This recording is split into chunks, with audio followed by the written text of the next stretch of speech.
The Hitchhiker's Guide to the Galaxy by Douglas Adams. Chapter 4. It's been a particularly stressful day today, so reading should help quite a bit. Hopefully you'll enjoy Chapter 4. It's a particularly long one. Far away on the opposite spiral arm of the galaxy, 500,000 light years from the star Sol, Zaphod Beeblebrox, president of the Imperial Galactic Government, sped across the seas of Demogran, his ion-drive delta boat winking and flashing in the Demogran sun. Demogran the hot, Demogran the remote, Demogran the almost totally unheard of. Demogran, secret home of the Heart of Gold. The boat sped on across the water. It would be some time before it reached its destination because Demogran is such an inconveniently arranged planet. It consists of nothing but middling to large desert islands separated by very pretty but annoyingly wide stretches of ocean. The boat sped on. Because of this topographical awkwardness, Demogran has always remained a deserted planet. This is why the Imperial Galactic Government chose Demogran for the Heart of Gold project, because it was so deserted and the Heart of Gold project was so secret. The boat zipped and skipped across the sea that lay between the main islands of the only archipelago of any useful size on the whole planet. Zaphod Beeblebrox was on his way from the tiny spaceport on Easter Island. The name was an entirely meaningless coincidence. In galactic speak, Easter means small, flat, and light brown. To the Heart of Gold Island, which by another meaningless coincidence was called France.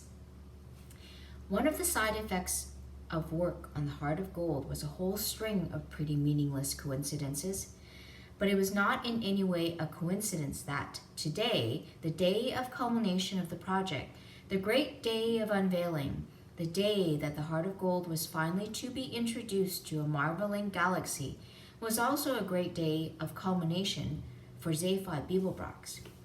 It was for the sake of this day that he had first decided to run for the presidency, a decision which had sent shockwaves of astonishment throughout the Imperial Galaxy. Zaphod Beeblebrox, president? Not the Zaphod Beeblebrox, not the president. Many had seen it as clinching proof that the whole of known creation had finally gone bananas. Zaphod grinned and gave the boat an extra kick of speed. Zaphod Beeblebrox, adventurer, ex-hippie, good-timer, crook, quite possibly, manic self-publicist, terribly bad at personal relationships, even thought to be completely out to lunch. President? No one had gone bananas, not in that way at least. Only 6 people in the entire galaxy understood the principle on which the galaxy was governed, and they knew that once Zaphod Beeblebrox had announced his intention to run as president, it was more or less a fait accompli. He was ideal presidency fodder. Description: President, full title President of the Imperial Galactic Government. The term imperial is kept, though it is now an anachronism. The hereditary emperor is nearly dead and has been for many centuries. In the last moments of his dying coma, he was locked into a stasis field which keeps him in a state of perpetual unchangingness. All his heirs are now long dead, and this means that without any drastic political upheaval, power has simply and effectively moved a rung or two down the ladder, and is now seen to be vested in a body which used to act simply as advisors to the emperor. An elected governmental assembly headed by a president elected by that assembly. In fact, it vests in no such place. The president in particular is very much a figurehead. He wields no power whatsoever. He is apparently chosen by the government, but the qualities he is required to display are not those of leadership, but those of finely judged outrage. For this reason, the president is always a controversial choice, and always an infuriating but fascinating character. His job is not to wield power, but to draw attention away from it. On those criteria, Zaphod Beeblebrox is one of the most successful presidents the galaxy has ever had. He has already spent 2 of his 10 presidential years in prison for fraud. Very, very few people realize that the president and the government have virtually no power at all, and of those few people, only 6 know whence ultimate political power is wielded. Most of the others secretly believe that the ultimate decision-making process is handled by a computer. They couldn't be more wrong. What they completely failed to understand was why Zaphod was doing it. He banked sharply, shooting a wild wall of water at the sun. Today was the day. Today was a day when they would realize that what Zaphod had been up to. Today was what Zaphod Beeblebrox's presidency was all about. Today was also his 200th birthday, but that was just another meaningless coincidence. As he skipped his boat across the seas of Damagran, he smiled quietly to himself about what a wonderful, exciting day it was going to be. He relaxed and spread his 2 arms lazily along the seat back. He steered with an extra arm he'd recently had fitted just beneath his right one to help improve his ski boxing. "Hey," he cooed to himself, "you're a real cool boy, you." But his nerves sang, a song shriller than a dog whistle. The island of France was about 20 miles long, 5 miles across the middle, sandy and crescent-shaped. In fact, it seemed to exist not so much as an island in its own right, as simply a means of defining the sweeping curve of a huge bay. This impression was heightened by the fact that the inner coastline of the crescent consisted almost entirely of steep cliffs. From the top of the cliff, the land sloped slowly down 5 miles to the opposite shore. On top of the cliffs stood a reception committee. It consisted in large part of the engineers and researchers who had built the Heart of Gold. Mostly humanoid, but here and there were a few reptiloid atomineers, 2 or 3 green, sylph-like megalithicians, an octopodic physiostructuralist or 2, and a huluvu. A huluvu is a super intelligent shade of color blue. All except the huluvu were resplendent in their multicolored ceremonial lab coats. The huluvu had been temporarily refracted into a freestanding prism for the occasion. There was a mood of immense excitement thrilling through all of them. Together and between them, they had gone to and beyond the furthest limits of physical laws, restructured the fundamental fabric of matter, strained, twisted, and broken the laws of possibility and impossibility. But still, the greatest excitement of all seemed to be to meet a man with an orange sash around his neck. An orange sash was what the president of the galaxy traditionally wore. It might not have even been It might not even have made much difference to them if they'd known exactly how much power the presidency of the galaxy actually wielded. None at all.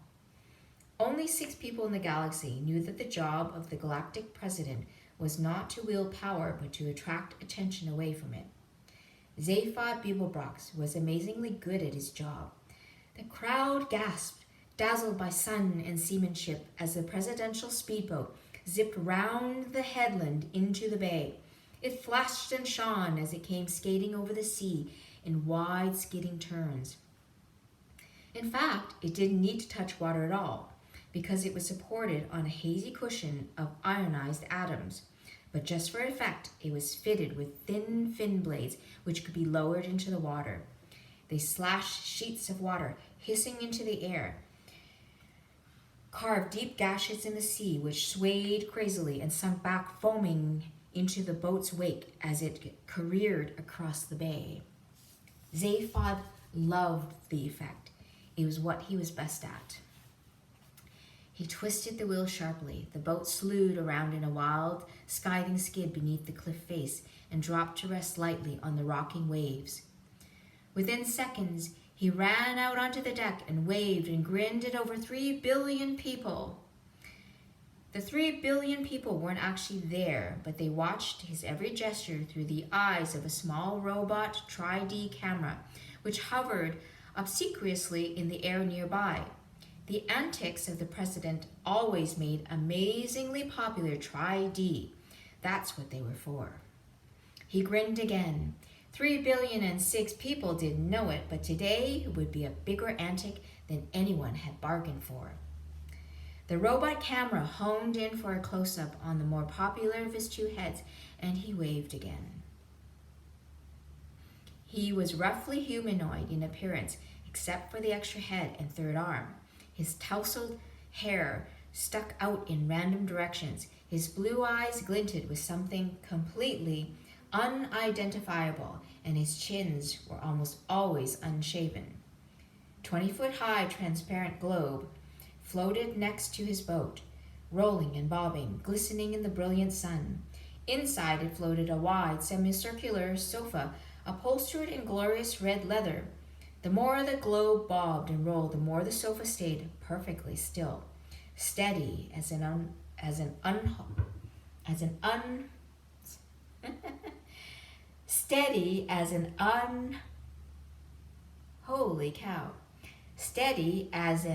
upholstered rock. Again, all done for effect as much as anything. Zaphod stepped through the wall of the globe and relaxed on the sofa. He spread his two arms along the back and with the third brushed some dust off his knee. His head looked about, smiling. He put his feet up. At any moment, he thought, he might scream. Water boiled up beneath the bubble. It seethed and spouted. The bubble surged into the air, bobbing and rolling on the waterspout. Up it climbed, throwing stilts of light up at the cliff. Up it surged on the jet, the water falling from beneath it, crashing back into the sea, hundreds of feet below. Zaphod smiled, picturing himself. A thoroughly ridiculous form of transport, but a thoroughly beautiful one. At the top of the cliff, the globe wavered for a moment, tipped onto a railed ramp, rolled down it to a small concave platform, and riddled to a halt. To tremendous applause, Zaphod Beeblebrox stepped out of the bubble, his orange sash blazing in the light. The president of the galaxy had arrived. He waited for the applause to die down, then raised his hand in greeting. "Hi," he said. A government spider sidled up to him and attempted to press a copy of his prepared speech into his hands. Pages 3 to 7 of the original version were at the moment floating soggily on the Damogran Sea, some 5 miles out from the bay. Pages 1 and 2 had been salvaged by a Damogran frond-crested eagle and had already become incorporated into an extraordinary new form of nest which the eagle had invented. It was constructed largely of papier-mâché, and it was virtually impossible for a newly hatched baby eagle to break out of it. The Damogran frond-crested eagle had heard of the notion of survival of the species, but wanted no truck with it. Zaphod Beeblebrox would not be needing his set speech, and he gently deflected the one being offered to him by the spider. "Hi," he said again. Everyone beamed at him, or at least nearly everyone. He singled out Trillian from the crowd. Trillian was a girl that Zaphod had picked up recently whilst visiting a planet just for fun, incognito. She was slim, darkish, humanoid, with long waves of black hair, a full mouth, an odd little knob of a nose, and ridiculously brown eyes. With her red headscarf knotted in that particular way and her long flowing silky brown dress, she looked vaguely Arabic. Not that anyone there had ever heard of an Arab, of course. The Arabs had very recently ceased to exist, and even when they had existed, They were 500,000 light years from Damogran. Trillian wasn't anybody in particular, or so Zaphod claimed. She just went around with him rather a lot and told him what she thought of him. "Hi, honey," he said to her. She flashed him a quick, tight smile and looked away. Then she looked back for a moment and smiled more warmly. But by this time, he was looking at something else. "Hi," he said to a small knot of creatures from the press who were standing nearby, wishing that he would stop saying hi and get on with the quotes. He grinned at them particularly because he knew that in a few moments he would be giving them one hell of a quote. The next thing he said, though, was not a lot of use to them.